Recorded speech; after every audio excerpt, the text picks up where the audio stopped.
Hey, good morning, everybody. It's 9:05 and I'm live. This is Today with Todd. I'm going to be talking to you today about economics and entrepreneurs. Glad you can join me if you're watching this live or you're coming on by replay. Glad you could be here with me today. So I'm going to talk to you first of all today. I don't know if you saw CNBC's headlines today, but it said that the future of work will not be in college degrees, but it's going to be in job skills. Headline on CNBC this morning. You know, millions of people right now, they have enormous student loan debt. And this is a crisis that's going to be facing America very soon. They say there's over $1 trillion in America that's in default for student loans. Yesterday I talked to you about entrepreneurship and education. You know, somebody considering being an entrepreneur, they have to consider, first of all, whether going in debt to get a college education is going to be worthwhile for their chosen career path. So many of the things I want to talk to you about today is that an entrepreneur has no ceiling. An entrepreneur has no ceiling except himself. An entrepreneur has no ceiling except himself. So his only limits are going to be himself. It's either going to be his lack of vision, his lack of initiative, his lack of drive. Maybe it will be his inability or unwillingness to change. But the key thing, the most critical thing with being an entrepreneur is going to be his lack of understanding of finances. Yes, that's right. He's going to have to understand finances, whether you man or woman, you know. And I've been doing some research on this, and I found that 55% of entrepreneurs are women, 45% are men. I thought that was a very interesting statistic that I found. So most entrepreneurs, 82% of them are from the United States of America. You know, here we are able to exercise a free market and capitalism, and entrepreneurialism, it spurns economic development as well. So an entrepreneur is first going to be required to think differently. And second, he's going to have to be required to progressively change his thinking as time goes along. So I'm going to talk to you about money this morning. I entitled this, Economics and Entrepreneurs Know the Money. You've got to know the money, period. That's all there is to it. If you're going to be a business owner, if you're going to employ people, if you're going to run a nonprofit, you're going to have to know the money. An entrepreneur is not just somebody who starts a business. They can be someone who starts an organization. And I'll talk to you a little bit more about that later. But three things that I want to key in on you here is knowledge of money, the attitude toward money, and skills with money. Most of these things are not taught to people if they only receive a 12th grade education. You're going to have to know the money. If you're going to operate an organization, whether it's a nonprofit, whether it's a for-profit, whether it's a corporation, whether it's a small business, you're going to have to know the money. It's the very center of the business. Most businesses, let me tell you this, most businesses, they don't fail because they have a bad product or a lack of service. They fail usually due to a mismanagement of money. Somewhere somebody didn't understand the money. Somewhere somebody didn't know the money. Somewhere there was a mismanagement of money, and that's the reason that most businesses fail. So entrepreneurship is going to require you to understand money, or failure is going to be inevitable. If you don't understand money, failure is going to be inevitable. Why is this? Well, you can have the best product, you can have the best idea, you can even have the best service, but if you can't manage money, failure is inevitable. But you not only have to manage money, you have to learn how to move money, and you have to learn how to master money. Those are three key things that you're going to have to focus on as an entrepreneur. And I'm saying these things. I was just talking with my sons yesterday. The book of Proverbs tells us that the rich rule over the poor.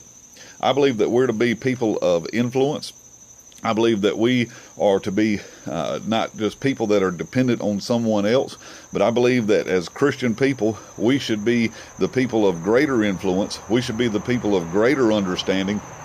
You know, I realized years ago that God began to talk to me on the level of finance in the financial world, and I had no idea what he was talking about. And I realized then that I was going to have to increase my knowledge. God says in his word that his people are destroyed for a lack of knowledge. You know, if you're an entrepreneur and you're listening to me, whether you're on LinkedIn or YouTube or wherever you're listening to me, let me tell you this. You may say, well, this guy, you know, isn't he a pastor? What's he talking about here? Now, I have my hands in several different things, and I can tell you this. If you want a real challenge as an entrepreneur, you should try operating a nonprofit, you know, where you don't have a product, you don't have a service, all you have are donations and people's faith to believe in you and to believe in their God. You know, you may be running a different type of nonprofit, but as far as I'm talking about is in the church world. You know, many people, they treat the church like, you know, as a restaurant that they come in, sit down and eat, and then walk out and not pay. You know, and I'm not trying to be ugly about that. I'm just simply saying that's how a nonprofit many times gets treated, whereas you wouldn't do this in any other establishment. You know, so people receive something there, but then they feel no obligation to give back into it. You know, it's just like any other business. It has expenses and operational costs and so forth.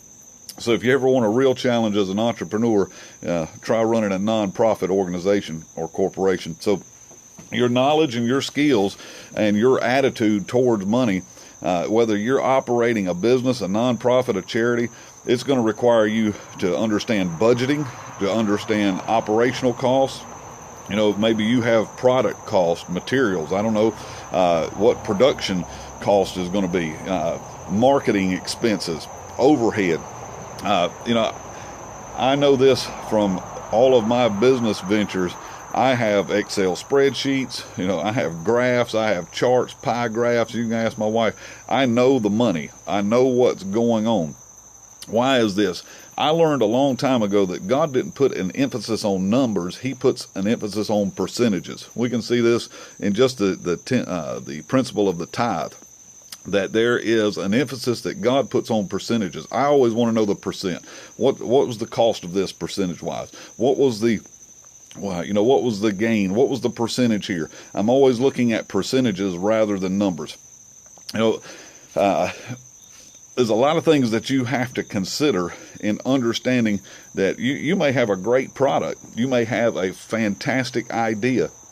You know, you may be able to provide a service for people that is uncommon. But if you can't manage the money of a business or an organization, it's inevitable that failure is going to happen. So you're going to have to, you know, some people say, well, I don't want to focus on that. You know, I'll just hire somebody to do it. I have watched, you know, businesses that hired somebody to oversee the finances, and they've got completely ripped off before. You've got to know the money. You've got to know what's coming in, what's going out. You've got to be on top of that, or the organization is not going to be able to continue. So, you know, I want to give you a couple of things before I leave here today, and I want you to get focused on knowing the money of your business, your organization, whatever you're leading. You know, if you are new to this, you maybe want to start a business. Let me tell you this, 52% of people that started a business, they were the first person in their family to do that. If you think, well, I'm married and I've got responsibilities, 70% of entrepreneurs, when they started a business, were married. You may think, well, I've got children. Well, 60% of entrepreneurs had at least one child when they started their business. You may think, well, maybe I'm too old for this, or maybe I'm too far along. The average entrepreneur starts a business between the ages of 45 and 54. So, you know, don't let things discourage you from moving forward in your dream and what you're desiring to do. Hey, thanks for joining me today. I'm so glad that you've been able to be with me this week. I'm going to continue talking with you tomorrow about dealing with failures and managing fear as an entrepreneur and as a business leader, organization leader, whatever you may be in. Hey, check out our website. That's wisdomforbeyond.com. I've got some resources there. I've written a book this year. It's called Beyond Success, and it's about prosperity, success, and beyond. You can go to that website. You can pick this book up for $15 this week. and it'll bless you in order that you can become a personal success. I want you to join me tomorrow at 8 a.m. I'm going to be on with my wife on her Daily Dose. It's her broadcast every day. I'm going to be talking with you further about money and finances. And I'll see you back here at 9:05 tomorrow. I'll be live, and I'm going to be talking to you about dealing with failures and managing fears as an entrepreneur. Thanks for joining me. I'm going to finish off this cup of coffee, and I'm going to have myself a great day. I'll see you soon. Bye-bye.